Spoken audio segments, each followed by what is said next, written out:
In today's video, condo numbers have increased substantially into December, a couple of days into December, and supply has once again diminished towards the end of the year. We're going to go through all the numbers in this condo weekly market update.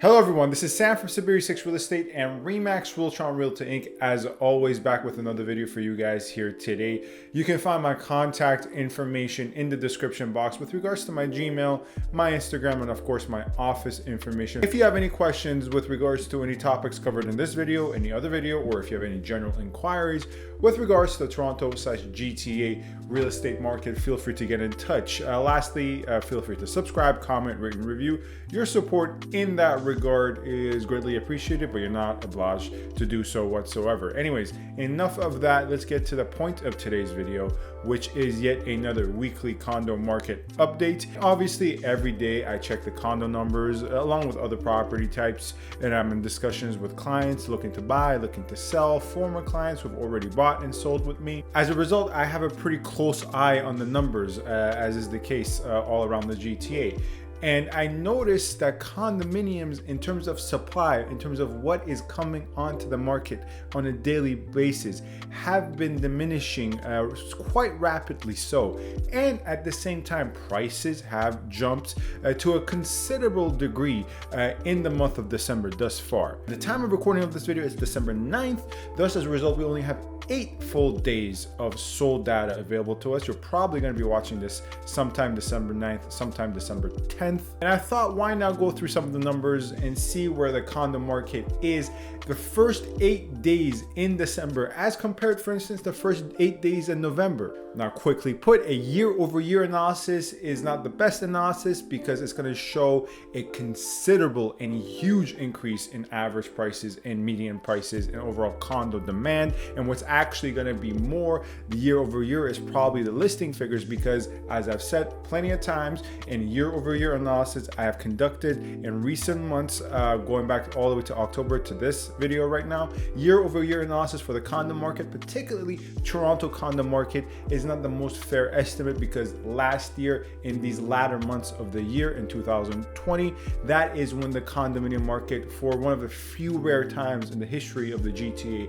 and Toronto real estate market, truly bottomed out in terms of becoming a buyer's market. As a result, given the special circumstances of the last couple of months of last year's condo market within the city of Toronto, a year-over-year analysis will illustrate crazy increases in average sold prices, but it's not the most fair representation of how much prices have increased. However, a year-over-year analysis will be more apt into the new year, January and February, because that's when the condo market started to pick up and recover, reaching highs March and a couple of weeks into April. But that's for the background. Let's get into condo numbers, as is the case once again 8 days into December and compared to 8 days into November, just to illustrate how much prices have increased. Let's start with the entirety of Toronto, the municipality of Toronto, right? 8 days into December of 2021, the average sold price for the city of Toronto is $756,000. That is based upon 342 sold transactions. Now, when we look into 8 days into November, we see more transactions with a lower price, wherein the price 8 days into November, we were looking at $746,000, based upon far more transactions, 538 transactions. And in this sense, transactions are a good indication of inventory, right? That is not the case all the time. Just because there's more transactions at a given moment in time doesn't mean there were more available listings. Usually speaking, the number of transactions are pretty indicative of the amount of supply available onto the market. And once again, as I always strive to make clear on this channel, my analysis is always based upon a combination of the numbers, so the quantitative, and my experience as an everyday realtor working with buyers and sellers all over the city of Toronto and the GTA, so the more qualitative side of things. And I'm seeing it firsthand. Properties are staying on the market for far less of a period of time, so days on market are down, and a lot more properties are seeing multiple offers even without trying to induce bidding, right? A lot of properties that are listing pricing close to market value are actually seeing multiple offers now. And this theme is going to continue when we look at York Region. Let's now look at York Region, which mainly in terms of York Region condominiums, we're looking at Vaughan, Richmond Hill, and Markham. Here, the contrast is far more alarming, where in 8 days into December, we're looking at an average sold price of $722,000 based on 52 sold, whereas in the same period in November, we were looking at $667,000.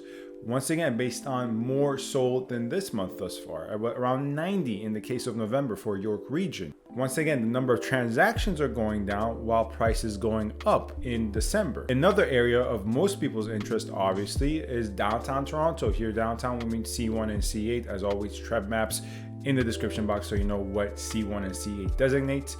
When we look at downtown Toronto, 8 days into December, the average sold price is $830,000 based on 136 transactions, whereas in November, 8 days into November, average sold price was around $805, $806 based on 195 transactions. So once again, a dip in transactions, which is indicative, a dip in supply, and a increase in prices. This is basic microeconomics.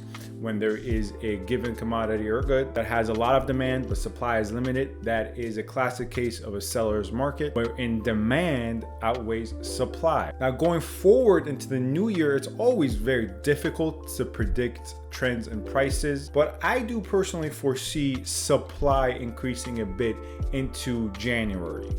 That is usually the case. And by the way, most of the things I'm discussing in terms of the dwindling supply into December is not abnormal. Obviously, it's the end of the year. Most people already have done their selling. If they are looking to list their property, once again, most people want to take the holidays off, right?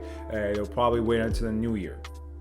And that is why typically in the new year into January, February, supply increases. Now, this is the normal routine of things, typically speaking. Once again, last year, early this year rather, February, January of 2021 versus end of 2020 was the exception to the rule, the market trends that we were dealing with in terms of the dip and then the rapid increase towards March and April. But I do not blame any buyers for having a sense of scarcity. That is why a lot of properties are seeing multiple offers, a lot of competition, and there's not a lot of supply, and a lot of buyers are operating based upon a fear of, once again, scarcity and quite honestly, desperation. Anyways, that was a quicker than normal weekly condo market update. Feel free to reach out with any questions you may have.